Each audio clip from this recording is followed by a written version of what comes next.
Best for last. Yes. Thank you for being here. I'm going to tell you who I am. I'm going to tell you how to use me. I'm going to tell you how we got here. And then I'm going to put everything that you got today back in your lap. Okay. I'm Ken Bergeron. I'm with the U.S. Department of Justice Community Relations Service. We were created with the Civil Rights Act of 1964 to address racial tension, violence, and disorder that affects, well, all of us. We were created to make sure that when the tensions or the fabric of the communities were torn apart because of our laws or the Civil Rights Act at that time, there was an agency involved to try to help communities be able to stand up for their First Amendment rights. Or we were the intermediary or the mediator between the people who didn't want their First Amendment rights exercised and those who did. And in this case, we continue to do that since 1964.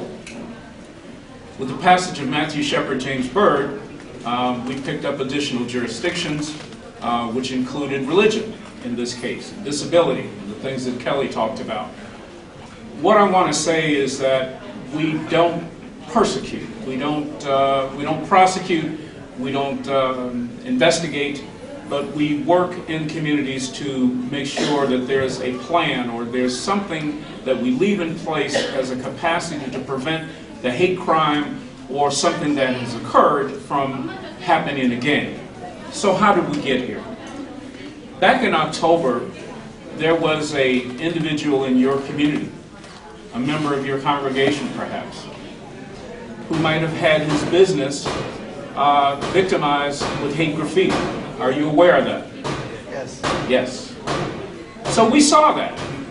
My agency will review, we look at hate incidents, we review and look at jurisdictional incidents that affect our communities across the country. So we saw what happened here with one of your proprietors. I in turn contacted the leaders here at the Hindu temple. The second thing I did was call Kelly. Kelly then turned around and called my friend at the FBI, and then we turned around and called Jay and got our county prosecutor involved. And so here we are in front of you today. But what I want to say with respect to hate crimes and incidents like this, I want to pick up where Brian left off from. Any hate crime or any kind of violation of civil rights that affects one person is that civil rights denied for all of us. So take, for example, if you look back during the civil rights era of Dr. King, and one hate incident happened against one person. If it was okay for us to deny what happened to that one person, then it's okay to continue to do hate crimes against everyone in that group, either because of their race, their religion, their national origin, and so forth. So do we have a responsibility to address hate crime? Yes, we do. So when you see that hate crime happens to one of you, it happens to all of you. Why am I here today? Because in the media report that I read, it said that the Indian Association of Indianapolis was outraged, and they condemned the incident that happened to the hate incident for the business owner. In addition, the Hindu temple condemned the act, and they said that 50,000 members of the Hindu community in central Indiana condemned the act that happened to one of us. And you didn't want to see it happen again. And you thought that what happened to that one store owner was wrong. That's how you stand up for your civil rights.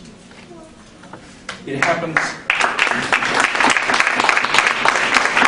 It starts with you. So anytime you see a panel like this come before you, and Jay coming all the way from Washington to be here, Kelly coming from the U.S. Attorney's Office, these are powerful people. These are the people that stand up for your civil rights. These are people that have stood up today to say, we will stand up and help to defend your civil rights. So you're not alone. Take this seriously. There's a lot going on now in our country, and you have to be vigilant. I'm not here to incite anything, but I'm trying to tell you that my agency was able to work with everyone, to work with your leaders, to make sure that at least this forum was held. And I think we're going to go further and do some additional things. So I would leave with you today, if you have any questions or if there's something you don't understand, please be vigilant and ask the questions before we leave the room.